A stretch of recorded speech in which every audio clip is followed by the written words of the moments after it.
It's great to be back in Destin, and I just want to let everybody know out there watching, it's a great time to come down here and visit. We're not in a blizzard. There's no winter wonderland. It was a cute thing that had happened. People always remember, but that's not what you can expect when you come down.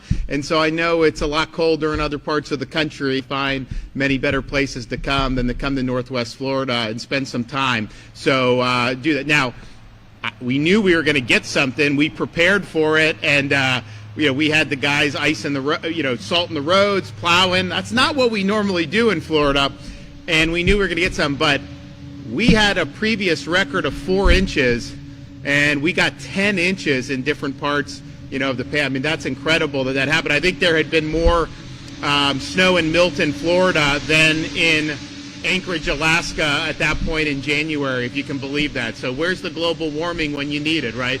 So we're excited to be here. Got a lot of traffic out there. We need to deal with illegal immigration once and for all. I'm so sick of passing the buck. I'm so sick of politicians campaigning, telling you they're going to be tough on it, and then they get into office and they squish out. And they don't do what needs to be done to make sure that the people of this state are protected. We have had elections in this state where people like me running strong on against illegal immigration won big. Donald Trump won big, strong border, strong on illegal immigration. And so now it's time to act on this.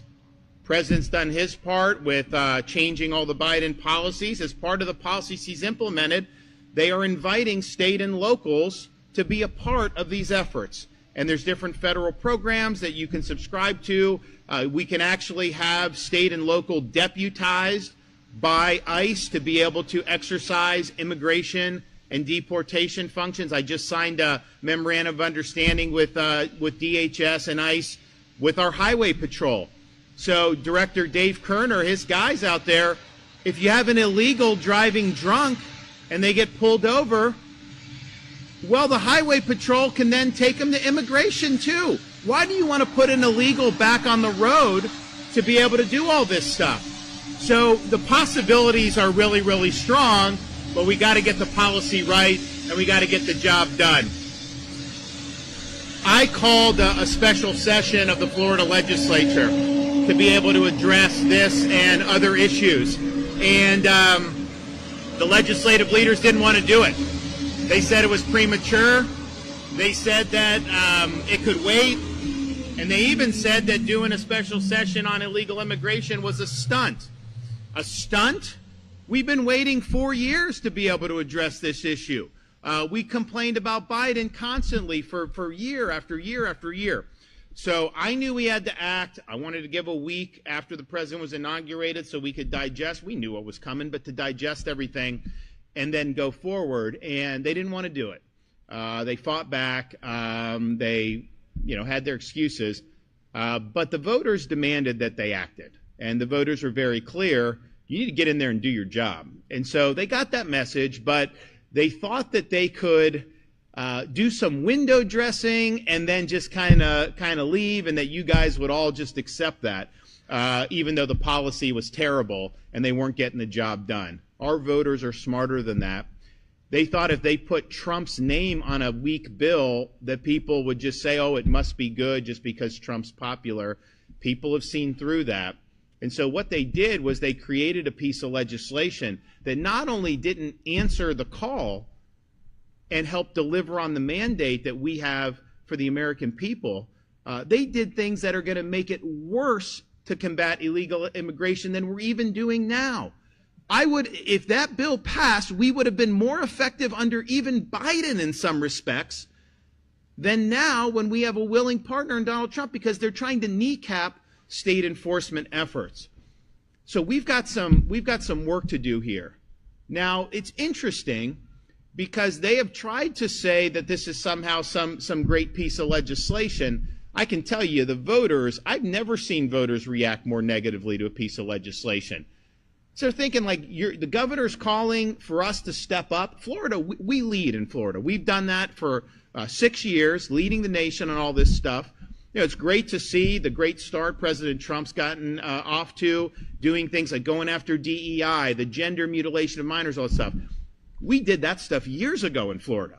I mean, we were the first out of the gate on all of that stuff to lead, and we're going to be the first out of the gate to be strong partners in finally ending illegal immigration once and for all in this country. So we are, yeah, no, it's important. We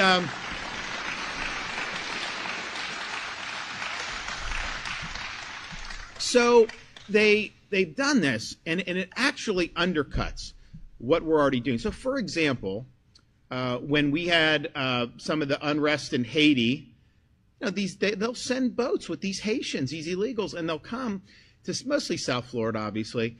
And we didn't want to see a big influx, but Biden didn't have enough Coast Guard vessels, so we declared a state of emergency. I surged vessels. We've interdicted thousands and thousands of illegals. And you look at these boats, some of them have narcotics, they have guns and all this stuff. We've saved a lot of lives by preventing them from coming to the state of Florida. We've done other interdiction efforts. FDLE was just working down in Coral Gables. They busted Chinese illegal aliens. FHP just did a bust in Tallahassee. They're constantly doing that and getting people off the street. Obviously, it's much more effective with Trump than with Biden, because Biden would release them once they got to immigration in many cases. So we've been doing all that. So the bill the legislature sent me, it actually terminates the state of emergency that's unlocked our ability to do all the things we're currently doing. They want to shut it, just as Donald Trump declared a national emergency at the border, they want to shut down Florida's declaration to say this is an important issue. And basically end all the things these guys have been doing, and they're working very constructively now. If you were serious about ending illegal immigration, why the hell would you stop the things we're doing that's been effective? But that's what they wanted to do, terminate. That's in the bill. The other thing they did is they eliminated any immigration enforcement from the governor and our state agencies, and really local in many respects. And they lodged it in the Commissioner of Agriculture. First of all, has that ever been done anywhere in the United States? How often is agriculture viewed as leading the fight against illegal immigration? I don't think I've seen that memo yet. And so it's really like the fox guard in the hen house. So it's a bad decision. They don't have the resources. You'd have to create a whole new bureaucracy to be all these problems. But they actually, in the bill, they prohibit our state agencies and your local agencies from even talking to ICE without the approval of the Commissioner of Agriculture. So if you want to have Panhandle, your police departments, your sheriff's departments, if they're working to bust like some illegal alien gang, they wouldn't be able to turn them over to ICE unless the Commissioner of Agriculture gave them approval. Who the hell do they think they are to say they need a Mother May I from the Commissioner of freaking Agriculture?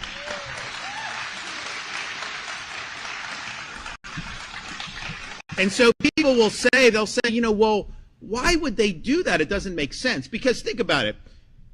What state has done a better job at crisis management, disaster response, emergency response than the state of Florida? Is there a state that's done better?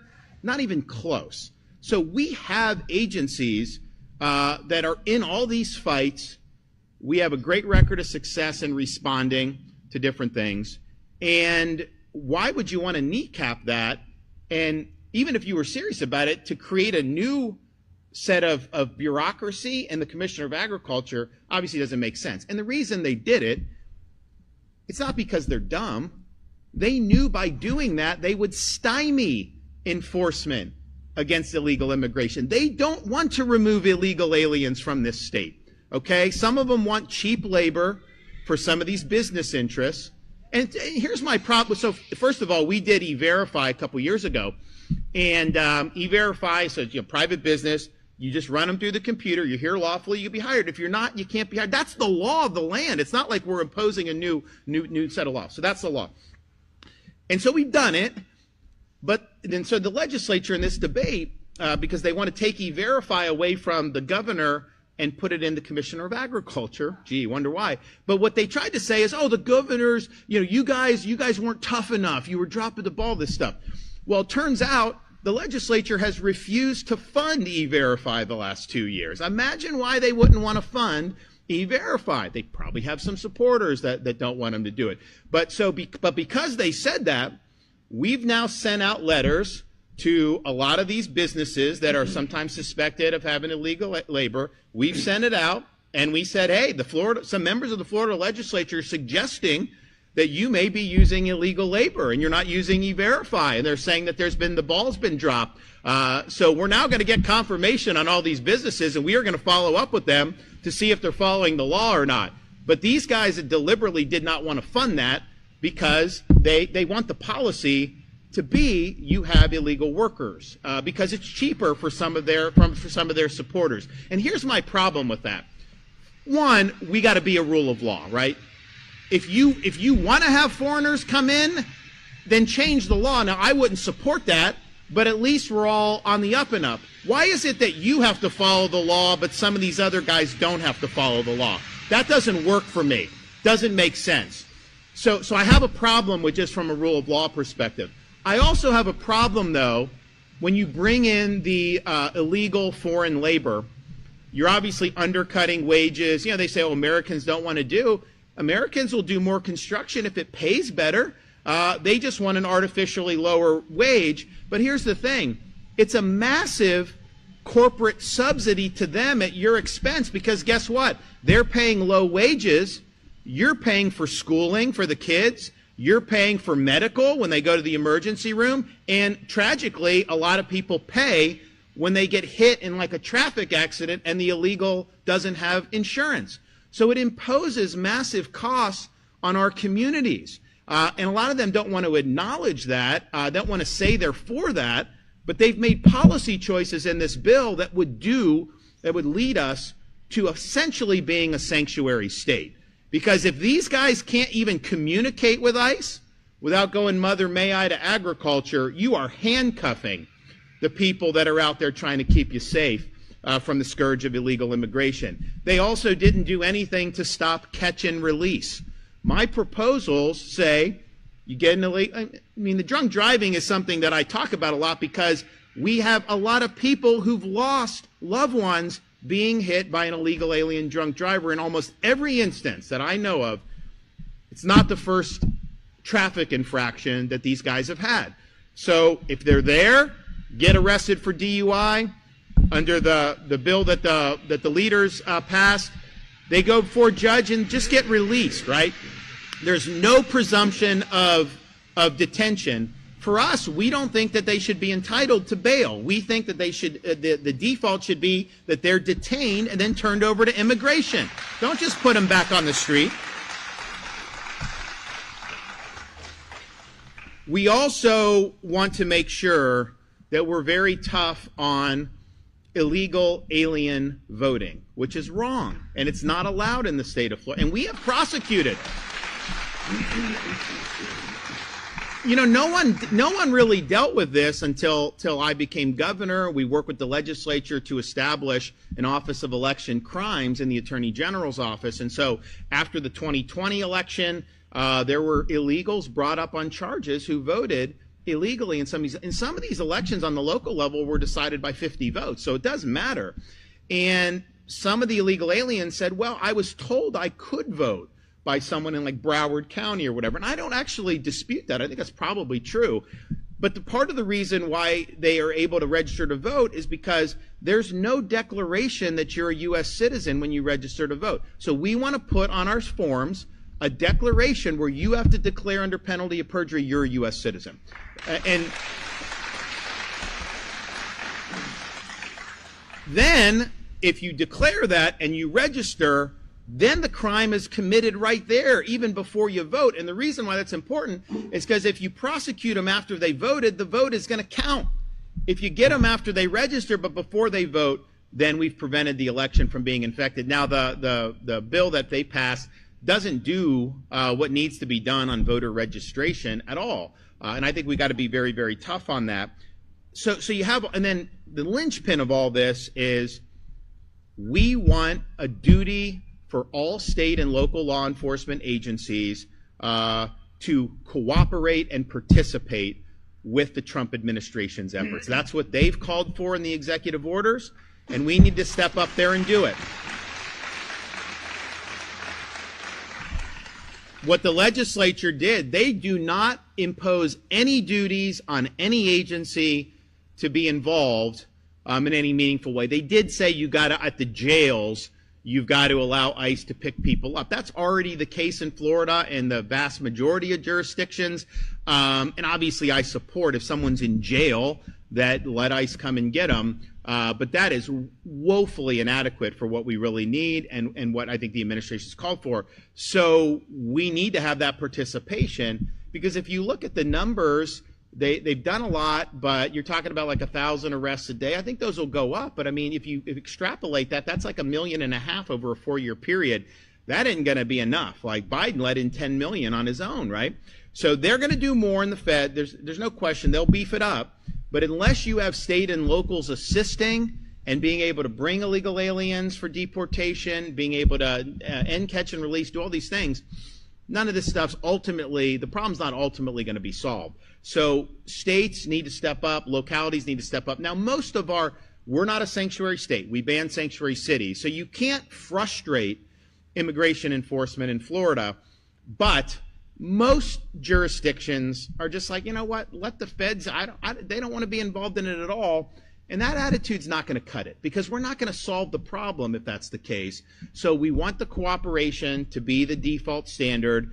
We will provide funding, and we understand that we're not going to detract from doing the normal things that these agencies are doing, but we want to supplement that with additional resources and personnel to be able to assist with this very, very important mission. And the legislature's bill not only doesn't do it, but because the Ag Commissioner has the veto, some of these local agencies, even if you want your local agencies to be doing it, they could say, look, Ag Commissioner hasn't approved me. You know, we can't be involved in immigration at all. I mean, just think about it. You have a criminal alien running loose on the street. You can't even call ICE without going to the Agriculture Department. I mean, it's absurd that that would be the case. So all of this is why the people of Florida have really rejected what the legislature did. They tried to pull a fast one on you. In fact, we were down in Palm Beach yesterday. The representative from down in, I think he's in Delray, Mike Caruso, who's a great guy, he voted against it. You know, because they get a lot of pressure from the leadership. If you buck the leadership, they take away your committee assignments. They won't hear your bills. They take away your projects. And a lot of these guys get spooked by that. Although, let me just tell you, you need to be willing to take consequences to stand to do what's right. You shouldn't let them bully you on a fundamental issue like this. I can tell you, you look at the stuff we've done in Florida, there's not been anything that we've led on that's been cost-free. We've taken daggers from the COVID reopenings, the schools, fighting the vax mandates, eliminating DEI, eliminating all this stuff we've done has come at a cost. Leadership is not cost-free. So if you've made promises to your constituents that you're going to be strong on illegal immigration, and you have an opportunity to do it, you need to take that opportunity. You can't say, well, I wanted to do it, but I was worried I'd get kicked off a committee. That is not exercising the type of courageous leadership that's going to save this country. But nevertheless, that's what they do. So they tell people you got to vote for this, otherwise we're gonna ruin all this stuff. Although, you know, I've also announced, because, you know, we raised a lot of money to beat Amendments 3 and 4 last time. We are now going to do it. You know, I'm going to do it for my successor as governor. We need somebody that's very conservative and is going to keep this going. Because I can tell you, you know, there's no guarantee this keeps going. There's no guarantee at all. We could be a purple state in 5 or 10 years very easily if we don't make the right decision. So we're going to do that. But we're also going to get involved in some of these legislative primaries. Because I just think that if you've campaigned one way and you get up and you do something different, we need to expose that for the voters. And I think it's just, and I think what happens in these legislative races, it's like, you know, like the kind of the leadership will pick who they want in the primary. They'll put special interest money behind them. They all run mailers and commercials saying they're the most conservative thing since sliced bread. Some of these guys were like, had my picture and all their stuff. It's like, so okay, fine. Well, you get in on that, put your money where your mouth is. And I think what we don't, and I totally respect somebody that runs on a different agenda than I've pursued. If we have a Republican that runs on a supposed need to bring in a lot of cheap illegal labor for their donors, if that's what they want to run on and they win and they get in and do that, honestly, what am I going to say? But what I don't want is for people running saying they're putting Floridians first, they're going to stop illegal immigration, they're going to stand with the policies that are strong, and then get in and then do the opposite. That is the problem that we're going to have. So we are going to make sure that we're doing it. But there is just that. So you have a lot of pressure that gets put on these guys to just fall in line. So this bill that was generated, I think it's 75, 80 pages. They got it, and they had 25 minutes to read it. This is Nancy Pelosi. You have to pass the bill to find out what is in the bill. And it's unacceptable. And think about it. Is there anything you would do in your life where you had 75 pages and 25 minutes to make an important decision? Would anybody think that's acceptable in any aspect of our lives? Of course not. So why not allow this to get public view? Why not have people be able to render their opinions? And I think it was because they knew the opinions were going to be very negative. So they just wanted to ram it through. And here's the thing. A lot of these members, because I've supported a lot of these guys, I've raised resources for them, and there's a lot of good guys, good men and women in there who really want to do the right thing. And so they were put in a really difficult spot because they're being told the bill's doing certain things, but if you actually look under the hood, it's this jalopy. So those members really weren't treated well. And look, I think you guys should talk to your members, House, Senate, in the legislature, tell them what you think on this. But I do think you have people who are who want to do the right thing, who were told that this was doing what people thought that we all wanted, and it just wasn't. And it doesn't excuse it entirely, but I do think there were circumstances where if some of those members were given the option of voting for the strong policies outlined, I think a lot of them would vote for it, 100%. I think they would vote for it. So all that said, they have still, some of them are still clinging to this idea that this is good legislation. But let me ask you this. If this is such good legislation, why have they not sent me the bill yet to act on? Why are they holding the bill for me to act on?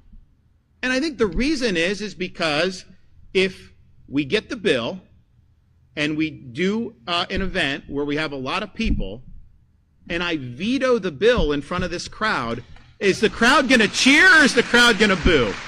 Crowd's going to cheer. And we know that. So they haven't sent the bill. This whole thing in many respects was a bunch of games. And they haven't sent the bill. And I think that, now, having said all of that, sometimes these things, unfold and things happen.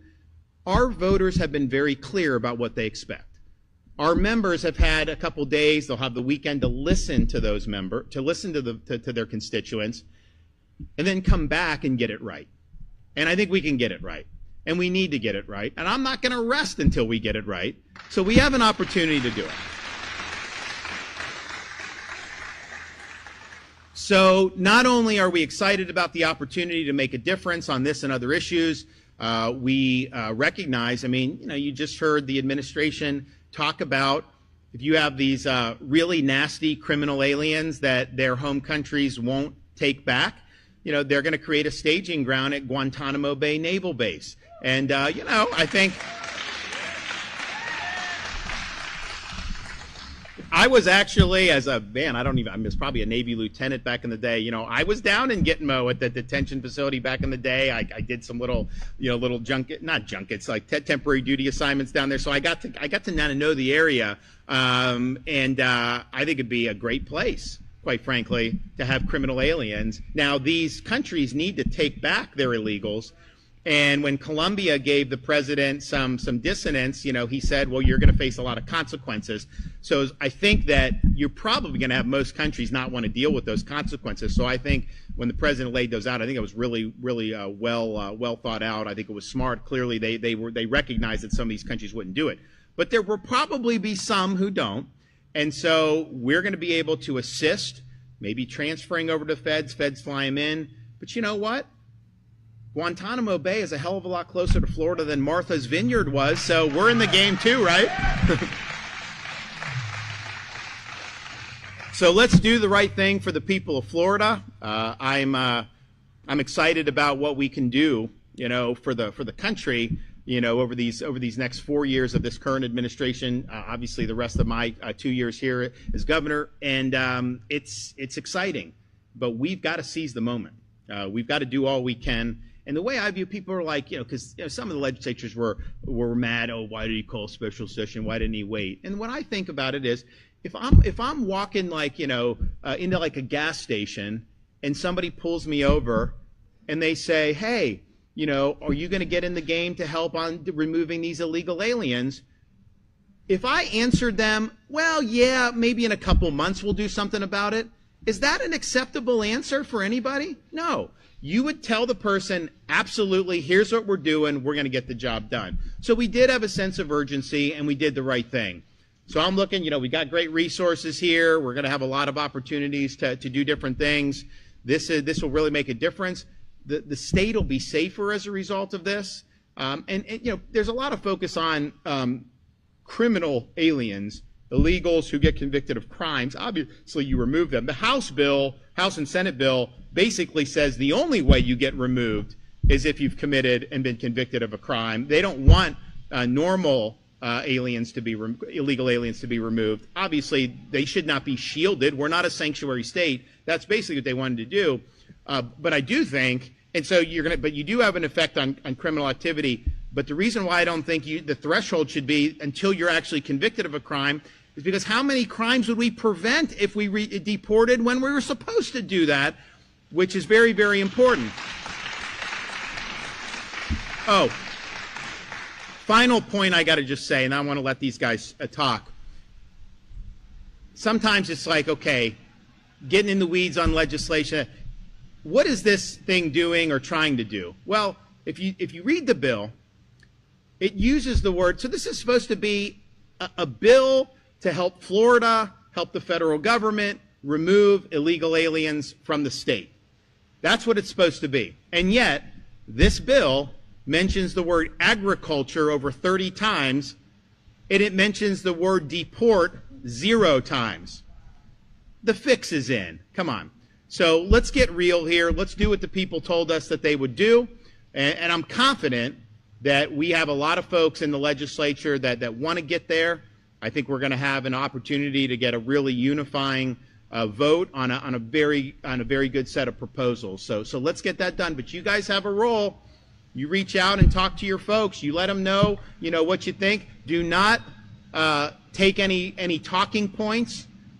Make them explain why they made the choices that they did. Why did they not do some of the things that they did? And I think sometimes in legislative and policy making, sometimes maybe we could have the same objective, just a different way to get there. But if you actually read their bill, their objective is not our objective. Our objective is to help with the deportation of illegal aliens. Theirs is to shield a lot of illegal aliens who are working here under the table. And that's just, you see the difference in philosophy and values with that. So it's unfortunate. So, all right, well, we've got both Mark Glass, FDLE, and Dave Kerner from the Highway Patrol, head of the Highway Patrol and Department of Highway Safety. So they're going to talk a couple things, and then I'll wrap it up. So go ahead. Thank you, Governor. Dave Kerner, honored to be here with you, Governor. Honored to be here with you as constituents of the state of Florida, and truly honored to be here joined by our Florida State Troopers. Let's give them a round of applause. Thank you for being here, guys. These state troopers have been on the border for almost 3 years, over 40,000 individual nights and days away from their family and friends, protecting the state of Florida, protecting you, protecting our way of life. As an agency, we are excited to start to focus our operational efforts into the interior of Florida. We want to be of value to you. We want to be of value to the federal government in this deportation process. But, you know, I can't help but think that I got to be as candid with you and with my boss here as possible, with the commissioner of FDLE here. This isn't just about public policy. This moment is a moment in Florida's history that we will look back on, and we will say that we were under attack because the question isn't about the specific policy in the bill. It's really an attack on the way that our government is functioning and how it is run. I mean, we have all heard, let's be honest, in this last election, since Governor DeSantis has been the governor of this state as well, we have adopted conservative values as American values. And our American values are under attack by way of the Florida legislature and this bill. What do I mean by that? Well, let's talk briefly about the unitary executive. A unitary executive is the basis of the president's power, our governor's power, to keep us safe, to protect his constituents, and to enforce the law. Both President Trump and Governor DeSantis have been strong supporters of that unitary executive. The U.S. Supreme Court has ratified that policy. The concept has been discussed and supported by the Federalist Society. The U.S. Constitution requires it. The Florida State Constitution requires a unitary executive. And let me cite briefly the Florida Constitution, Section 4, Article 4, Section 1A. The supreme executive power shall be vested in the governor, who shall be commander-in-chief of all military forces of the state, and as governor shall take care that the laws be faithfully executed. The governor shall have the power to call out the militia, to preserve the public peace, execute the laws of the state, and to suppress insurrection or repel invasion.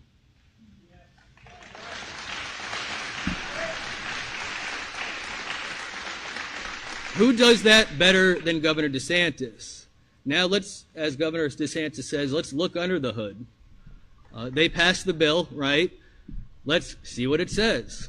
Because I get a lot of questions, even from lawmakers, about, well, Director Kerner, I don't really understand what you mean by we're not empowering law enforcement, that we're making their jobs harder. We don't want to do that.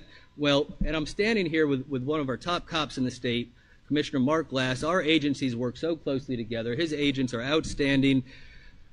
Lines directly from the bill. Any communication or coordination between a state entity and a federal immigration agency concerning such laws or matters must occur through the Office of Agriculture Commissioner.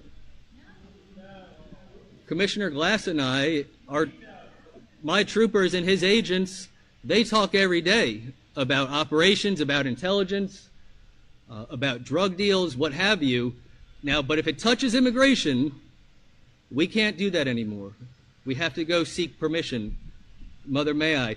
Another line from the bill. If a local government law enforcement agency, we have our deputy sheriffs here, requests assistance regarding federal immigration from a state law enforcement agency, like ourselves, the local government law enforcement agency must coordinate that request through the Office of Agriculture Commissioner. You know, it's funny because there's a program called 287G. The governor has spoken about MOUs, or Memorandums of Understanding.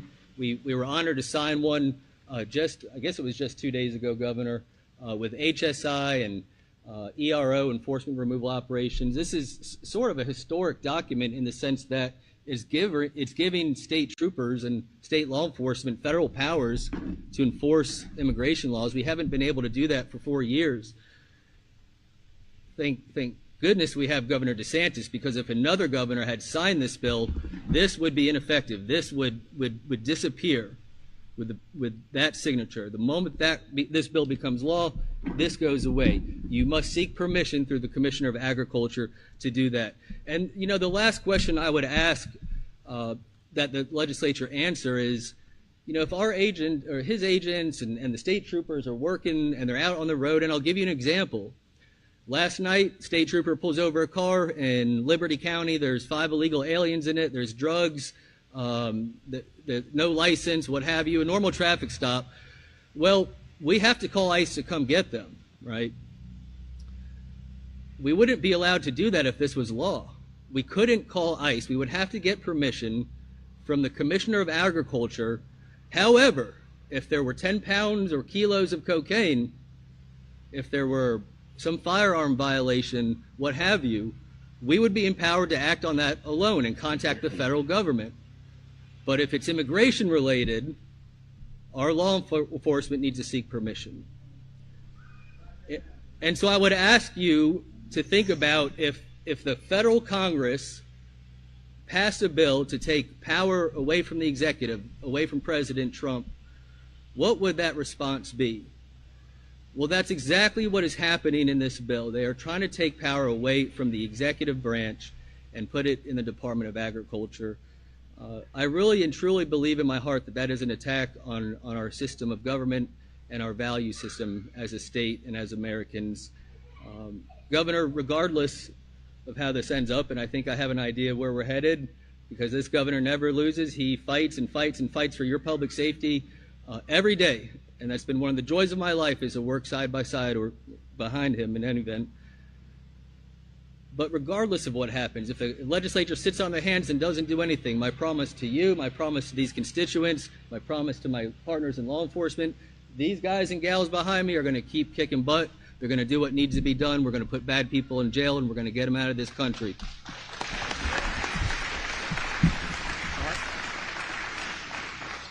Thank you. And my name's Mark Glass. I'm the FDLE commissioner for the state of Florida. I just want to say the governor, since he appointed me close to almost 3 years ago to this position, he was already on board and already working immigration issues. I came right in the middle of watching and looking for my agents or having to pay attention, because we were getting inundated with buses and airplanes full of children that were illegal alien children that were coming in. And I spoke about this yesterday. This wasn't DHS and HSI. This was Health and Human Services, who are bringing them in droves and pushing them into our neighborhoods, and which is their children. We understand that. But they would not even tell us when they were coming, who was on the plane. They would not tell us when the buses were going. So our own state entities and local county entities could not intercept or talk to them to make sure these children were getting the services they needed, because the state of Florida has wonderful services for them, to make sure no one is going to harm them. They were going to legitimate facilities, and all we had to lean on was that it was the federal government said this is where they're going. Now that's from Biden, okay? That was that HHS program that they brought in here. No wonder they lost 300,000 children. And as soon as President Trump came in, they found 70 to 80 immediately.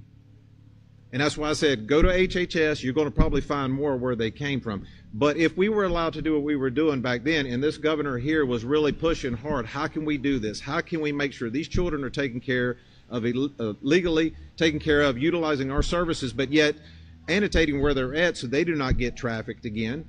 They're not getting picked up by somebody who is perceived to be their family member. How do we do that and utilize our own state services for that?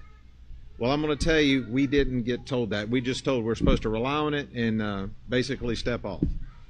So that's what I came into when I came into the commissioner position at FDLE. And this is what this governor was doing. He was trying to support and protect the state of Florida. So I'm just going to also kind of throw something out there to you. Yesterday at our immigration roundtable in Palm Beach, I brought up to the governor that and to the people that were there that on the declarations of immigration of people coming in illegally, Florida is number 2 on the destination list. I got that from DHS. Number 2, we're behind New York. And as in any poll, we want Florida to be first, not in that category. That is, I will tell you, with the policies that are being put together, the hard work that we've been doing for the past governor's term, 6 years, and what we're continuing to do, I will tell you that we're going to drop, and with President Trump coming in office, and the cuffs are off there, we are going to drop out of number 2 because of what we're doing to deter and deport.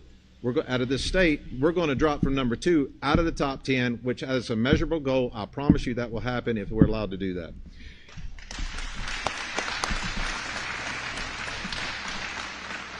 So the state of Florida has a statute called 943. Take a look at it. In the Florida state statute, I'm considered the chief domestic security officer and also immigration to do immigration issues. So if chief domestic security officer doesn't mean that I run everything.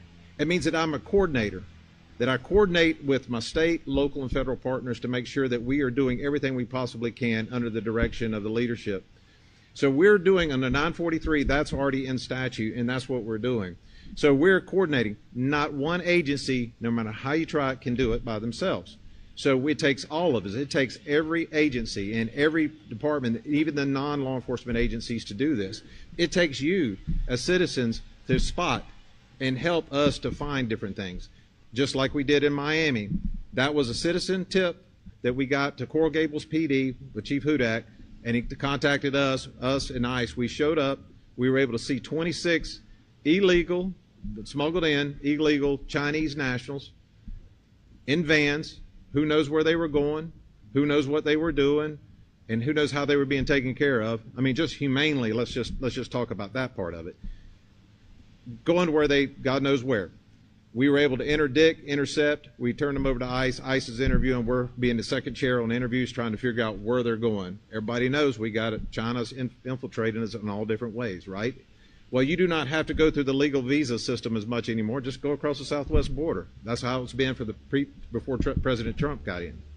So we got to understand that under 943 and domestic security and the way our state is set up, I help coordinate natural and man-made disasters. The natural side goes to our DEM director, and he and I are partners in this. When it comes to man-made disasters, then I take over in that part, and we work hand in hand. Not one person has it. And ladies and gentlemen, we have a man-made disaster. It was made by a man that was able to put that many people into our system. Let me give you another stat from DHS. Finally getting stats. I've been trying for 3 years I've been here to get stats from them. And I was balked, and by the way, DHS has, previous administration, has a state and local law enforcement advisor. And I'm the Homeland Security advisor to talk back and forth to DHS. On the previous administration, how many times I talked to the state and local advisor or to talk to the person who was responsible for that assistant secretary? Goose egg. Now, I'm just an old boy from Walton County, just right over here, and I know what zero means. That means you didn't get contacted, right? So at that point, I've been putting letters in, trying to get it, put them on record to tell me where everybody's at. Heck, they got a CBP One app. I was like, you paid for an app and you can't even tell me where these folks are at? How do we know what type of services they need? How do we know what's going on? Refused. But since President Trump's in and the new leaderships are coming in, the door's open. We are talking direct back and forth. I've talked to the new state and local law enforcement advisor, which is former Sheriff Keith Pearson out of St. Lucie County. He's already telling me, what do you need? We're trying. We're going to everything we get. So I'm talking to senior officials again back at DHS. But let me give you this stat.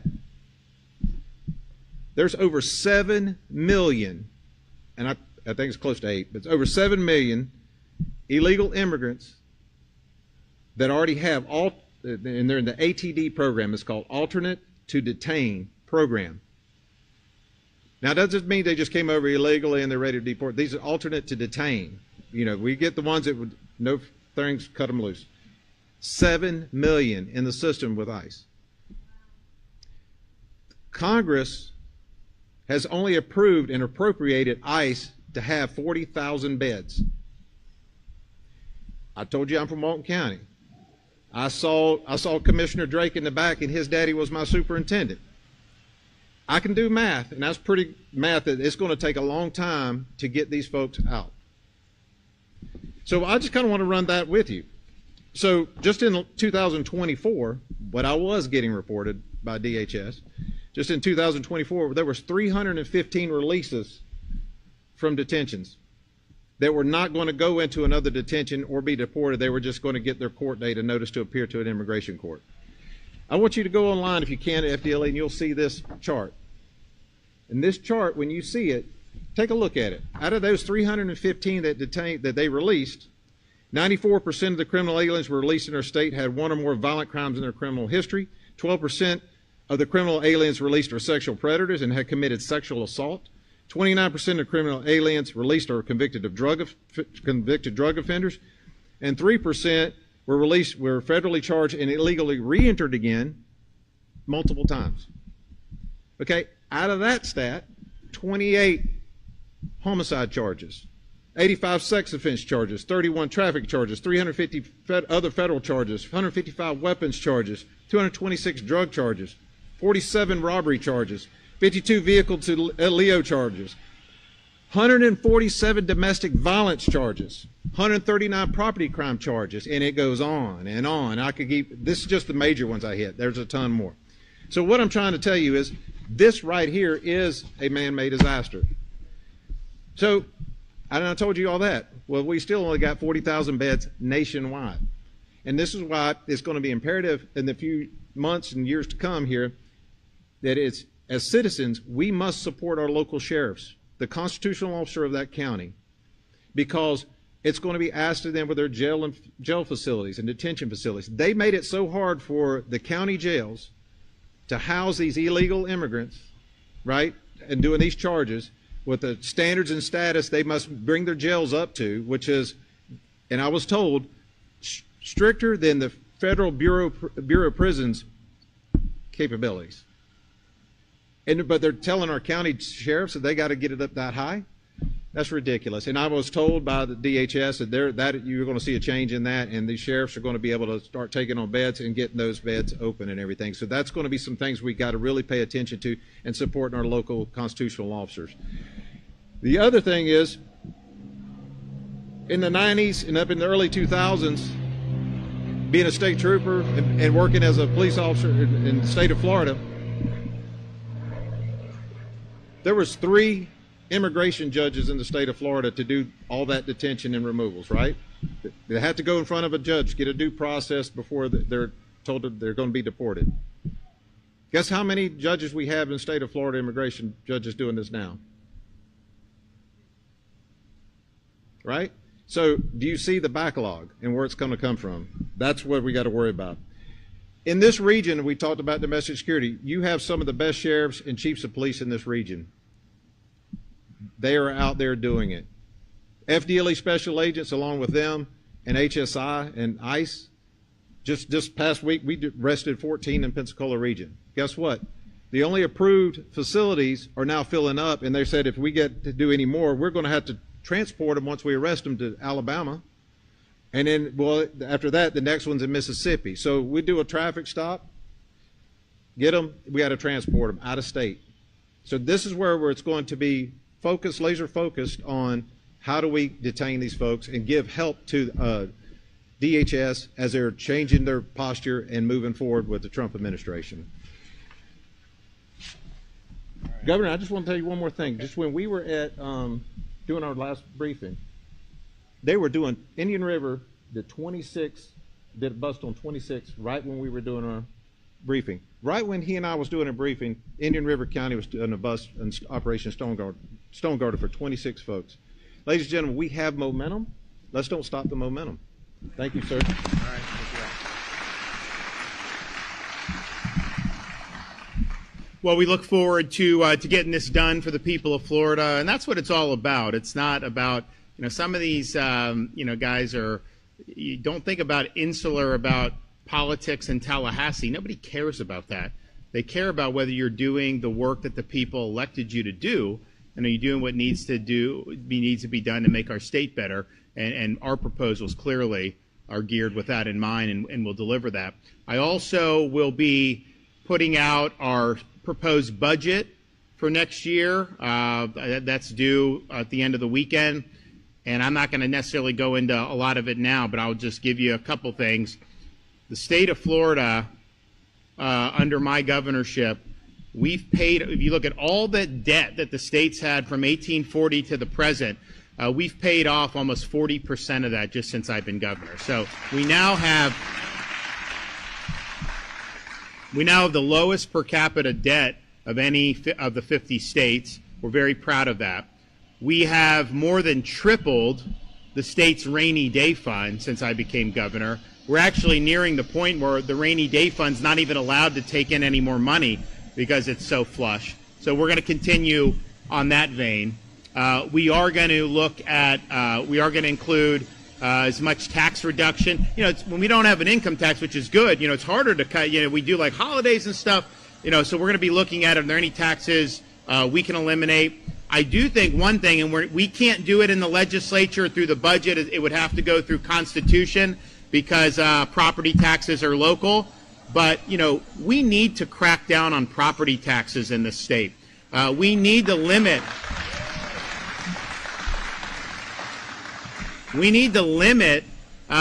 these property taxes in more ways than we do. So I think that homestead deduction needs to dramatically increase for people. I think it'd make a huge difference.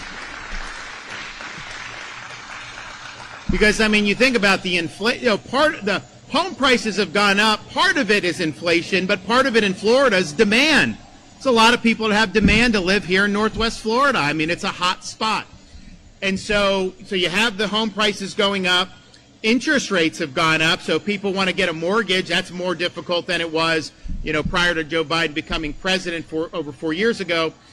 Then you also have insurance, which has gone up partially because of the inflation, but also, we had a lot of roofing scams. Now, we dealt with that a couple years ago in 2024. We actually had 9 new companies come in. They're leaving California. They're coming to Florida. And we had 6 million homeowners policies that had no increase, which had not been the case for a while. So we've taken a lot of action there, but that's a huge part of this. And then the taxes are a part of it. So the thing we have the most control over, we obviously can't control the overall inflation rate. We can't control private markets, but we can control how much they can tax you. So we're going to be working over the next year and a half to see what we can present for voters to be able to vote in the next election for some major property tax limitations and reliefs. These local governments, I'm not saying they're all bad, but the bottom line is when homes are being sold, money comes in, they typically spend it, right?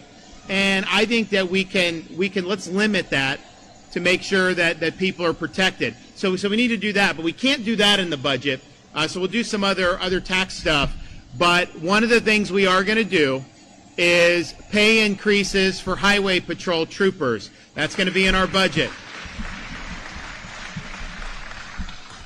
And these guys have done a lot. I was the first governor to send folks to the southern border when Biden opened it back in 2021. We had a lot of states follow suit, and people are, why are you sending to Texas? You're Florida. Because I care about this country, and Floridians care about this country. And what comes across that border doesn't stay at the border, and a lot of that stuff ends up in our state. So it's the right thing to do. We're glad they did those missions. They've done a lot of missions in addition to just the normal stuff. So they deserve that. We're going to make sure that we get that done. So we'll be coming out with that this weekend. I look forward to working with the legislature to make sure we're meeting the needs of the state, but we're also maintaining that laser focus on fiscal responsibility. And in Washington, the debt has doubled over the last 10 years. And in Florida, in the last 6 years, we've knocked out over a third of the debt. So you couldn't have a stronger contrast between how we've handled your money and how Congress and D.C. has handled your money. So we want to keep that going, make sure the state's built for the long haul. We continue to get the job done. Okay, you have your marching orders. Who here is going to call or email their House or Senate member? You guys going to do it? Very respectfully. Be nice, because these are good folks. Be nice. Be very respectful, but be very clear about what your expectations are. And if you are able to talk in person or on the phone and you're asking questions, don't accept these talking points. Make sure they're explaining to you why they supported some of the things they did here. Okay, do we have any questions back there? Yes.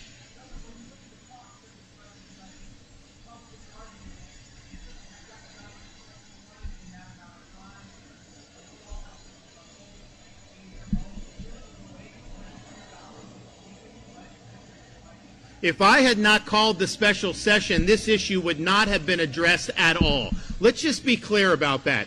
They didn't want to do it. They said it was a stunt. They said it could wait. And when they say it could wait, they weren't going to do it in the regular session in the spring. So the only reason we're here leading the country and having this debate is because I called them in and said, we got a job to do, let's do it. Now, I know a lot of them didn't like it, but you know what? I'm just trying to get the job done. I want to do the right thing.